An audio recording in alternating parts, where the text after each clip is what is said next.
राष्ट्रवादी काँग्रेसमध्ये सध्या सर्वात मोठी चर्चा कोणत्या गोष्टीची असेल तर ती म्हणजे राज्यसभेच्या रिक्त जागेसाठी झालेल्या निवडीची। कारण शेवटच्या क्षणापर्यंत ज्येष्ठ नेते छगन भुजबळ यांचं नाव जवळपास निश्चित मानलं जात होतं। अगदी राजकीय वर्तुळात तशीच चर्चा होती। पण अचानक राष्ट्रवादीने एक वेगळाच डाव टाकला आणि विदर्भातील ज्येष्ठ नेते राजेंद्र जैन यांची उमेदवारी या जागेसाठी जाहीर झाली। या निर्णयामुळे अनेक प्रश्न उपस्थित झाले। भुजबळ यांच्यासारखा अनुभवी नेता बाजूला का राहिला? पडद्यामागे नेमकं काय घडलं? राष्ट्रवादीने हा निर्णय संघटनात्मक मजबूतीसाठी घेतला की पक्षांतर्गत सत्ता संतुलनासाठी? आणि या एका निर्णयातून अजित पवार यांच्या राष्ट्रवादीतील खऱ्या शक्ती केंद्राची झलक दिसते आहे का? या सगळ्या प्रश्नांची उत्तरं आजच्या विश्लेषणातून आपण समजून घेऊयात। नमस्कार, मी प्राची आणि आपण पाहत आहात त्याचं काय महाराष्ट्र।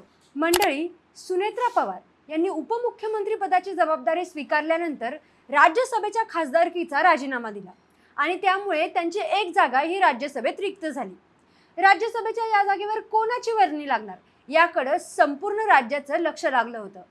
सुरुवातीपासूनच छगन भुजबळ यांचं नाव यासाठी आघाडीवर होतं। ओबीसी समाजातील मोठा चेहरा, दीर्घ राजकीय अनुभव आणि राष्ट्रवादीतील वरिष्ठ स्थान यामुळे भुजबळ यांच्याच नावावर शिक्कामोर्तब होईल असंही जवळपास निश्चित मानलं जात होतं। पण महाराष्ट्राच्या राजकारणात अनेकदा अंतिम क्षणी चित्र बदलतं आणि यावेळी सुद्धा तसंच झालं। राष्ट्रवादीचे प्रदेशाध्यक्ष सुनील तटकरे यांनी माध्यमांसमोर येऊन राजेंद्र जैन यांच्या नावाची घोषणा केली आणि राजकीय वर्तुळात एकच खळबळ उडाली। विशेष म्हणजे या घोषणेच्या वेळी छगन भुजबळ स्वतः उपस्थित होते। त्यामुळे प्रश्न आणखी गडद झालाय की इतक्या चर्चेनंतरही भुजबळ यांचं नाव मागे कसं पडलं असावं? आता या सगळ्या गोष्टींवरती आपण जेव्हा विचार करतो तेव्हा यामागचं पहिलं आणि सर्वात चर्चेत असलेलं कारण म्हणजे समीर भुजबळ यांचा मुद्दा। राजकीय वर्तुळात अशी चर्चा आहे की छगन भुजबळ यांनी राज्यसभेवर जाण्यापूर्वी आपल्या पुतण्याला म्हणजे समीर भुजबळ यांना मंत्रिमंडळात संधी मिळावी अशी अपेक्षा व्यक्त केली होती। हा विषय मुख्यमंत्री देवेंद्र फडणवीसांपर्यंत सुद्धा पोहोचला। मात्र मंत्रिमंडळ विस्तार, त्यातील राजकीय गणित आणि दिल्लीतील भाजप नेतृत्वाची भूमिका पाहता हा निर्णय लगेच शक्य नसल्याचं स्पष्ट झालं। त्यामुळे भुजबळांच्या नावाभोवती निर्माण झालेली निश्चितता अचानक कमी झाली।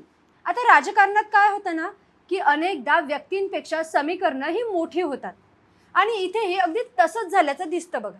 यातच दुसरा महत्त्वाचा मुद्दा म्हणजे नवनीत राणा। राज्यसभेच्या शर्यतीत त्यांचं नावही चर्चेत होतं। त्यांनी राष्ट्रवादीच्या वरिष्ठ नेतृत्वाशी संपर्क साधल्याच्या सुद्धा चर्चा सुरू होत्या। मात्र झालं काय की पक्षांतर्गत अनेक नेत्यांना बाहेरून आलेल्या व्यक्तीला थेट राज्यसभेची उमेदवारी देणं नक्कीच पसंत नव्हतं।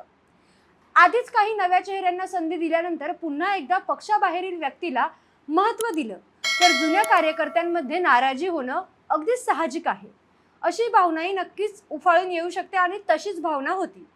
त्यामुळे नवनीत राणा यांचा पर्यायही मागे पडला। याच ठिकाणी राजेंद्र जैन यांचं नाव पुढे येऊ लागलं, कारण जैन हे पक्षासाठी नवीन नव्हते। त्यांनी अनेक वर्ष संघटनेत काम केलं आहे। भंडारा गोंदिया स्थानिक स्वराज्य संस्था मतदारसंघातून त्यांनी विधान परिषदेवर प्रतिनिधित्व सुद्धा केले। सहकार क्षेत्रातही त्यांचा मोठा अनुभव आहे। त्यामुळे पक्षनिष्ठा आणि संघटनात्मक काम या दोन्ही निकषांवर ते योग्य उमेदवार ठरत होते। मात्र या निर्णयामागचा सर्वात राजकीय कोन म्हणजे प्रफुल्ल पटेल यांची भूमिका। राजेंद्र जैन हे प्रफुल्ल पटेल यांचे अत्यंत निकटवर्तीय मानले जातात। त्यांच्या राजकीय प्रवासाची सुरुवातही पटेल यांच्या सोबतच झाली। गेल्या काही महिन्यांपासून राष्ट्रवादीमध्ये प्रफुल्ल पटेल आणि सुनील तटकरे यांची ताकद कमी झाल्याच्या चर्चा सुरू होत्या। कार्यकारिणीच्या यादीतील बदल, पार्थ पवार यांचा वाढता प्रभाव आणि पक्षातील अंतर्गत समीकरण यामुळे अनेकांनी पटेल तटकरे युग संपत चालल्याचा अंदाज व्यक्त केला होता। पण राजेंद्र जैन यांची उमेदवारी हा केवळ राज्यसभेचा निर्णय नाही, हा राष्ट्रवादीतील शक्ती संतुलनाचा संदेश आहे। कारण एका बाजूला छगन भुजबळ यांच्यासारखा मोठा नेता आणि दुसऱ्या बाजूला पटेल यांचे विश्वासू मानले जाणारे राजेंद्र जैन। अंतिम निर्णय जैन यांच्या बाजूने गेला। त्यामुळे प्रफुल्ल पटेल अजूनही पक्षात प्रभावशाली आहेत असा स्पष्ट संदेश या निर्णयातून नक्कीच जातो। सुनील तटकरे यांचं नावही तितकंच महत्त्वाचं ठरतं, कारण अलीकडेच रायगडमधील विधान परिषद निवडणुकीत त्यांनी आपल्या राजकीय कौशल्याची झलक दाखवली होती। आता राज्यसभा निवडणुकीतही त्यांची भूमिका निर्णायक मानली जात आहे। त्यामुळे राष्ट्रवादीत अजित पवार हे सर्वोच्च नेतृत्व असलं तरी संघटनात्मक निर्णयांमध्ये तटकरे आणि पटेल यांचा प्रभाव अजूनही कायम असल्याचं ह्या घटनेतून दिसून येतं। चौथा आणि दीर्घकालीन राजकीय विचार म्हणजे विदर्भ. महाराष्ट्राच्या राजकारणात विदर्भ हा भाजपचा बालेकिल्ला मानला जातो. काँग्रेस तिथे संघर्ष करत आहे आणि राष्ट्रवादीची ताकद तुलनेनं मर्यादित आहे. अशा परिस्थितीत अनुभवी नेत्याला राज्यसभेत पाठवून त्या भागात पक्ष संघटना मजबूत करण्याचा प्रयत्न राष्ट्रवादीकडून होत असल्याचं मानलं जात आहे. विशेष म्हणजे भंडारा गोंदिया हा प्रदेश पूर्वी राष्ट्रवादीसाठी तुलनेनं अनुकूल मानला जायचा. मात्र गेल्या काही वर्षात भाजपनं तिथे आपली पकड मजबूत केली आहे. त्यामुळे विदर्भात पुन्हा पाय रोवण्यासाठी स्थानिक नेतृत्वाला राष्ट्रीय पातळीवर संधी देण्याचा निर्णय पक्षाने घेतला असावा.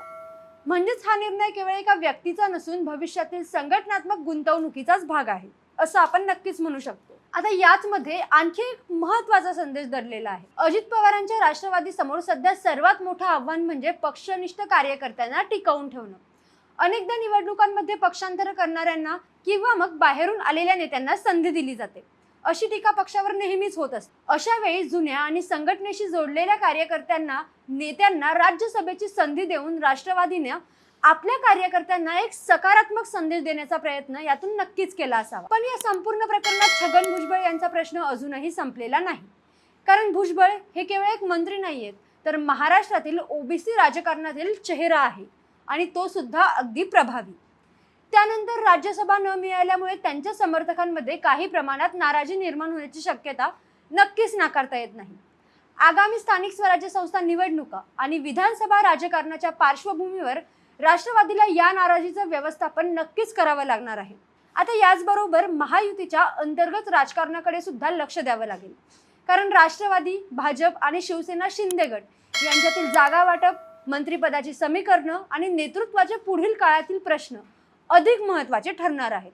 त्यामुळे आजचा राज्यसभेचा निर्णय हा उद्याच्या मोठ्या राजकीय घडामोडींची सुरुवात नक्कीच ठरू शकतो. तर एकंदरीतच राजेंद्र जैन यांच्या राज्यसभेची उमेदवारी हा केवळ एका जागेचा प्रश्न नाहीये किंवा मग निर्णय सुद्धा नाहीये, तर हा राष्ट्रवादीतील अंतर्गत शक्ती संतुलन, विदर्भातील विस्ताराची रणनीती, कार्यकर्त्यांना दिलेला संदेश आणि महायुतीतील राजकीय समीकरण यांचा एकत्रित परिणाम आपल्याला बघायला मिळतोय. या निर्णयानंतर सर्वात मोठा प्रश्न अजूनही कायम आहे. छगन भुजबळ यांची पुढची राजकीय भूमिका काय असेल आणि राष्ट्रवादीतील पुढच्या मोठ्या निर्णयांमध्ये त्यांना कसं स्थान मिळणार? कारण महाराष्ट्राच्या राजकारणात अनेकदा खरी कथा निर्णयानंतर सुरू होते आणि याच कथेतला पुढचा अध्याय आता अधिकच रंजक वळणावर आहे. तत्पूर्वी तुम्हाला काय वाटतं? भुजबळ यांनी पक्षासमोर ठेवलेल्या अटींमुळेच त्यांची संधी गेली का, की यामागे आणखी मोठं राजकारण आहे? कमेंटमधून नक्की सांगा. बाकी राजकारणाच्या आखाड्यात आपली नजर कायम असणारच आहे. तेव्हा कुठेही जाऊ नका, पाहत राहा, सबस्क्राईब करा. त्याचे काय महाराष्ट्र.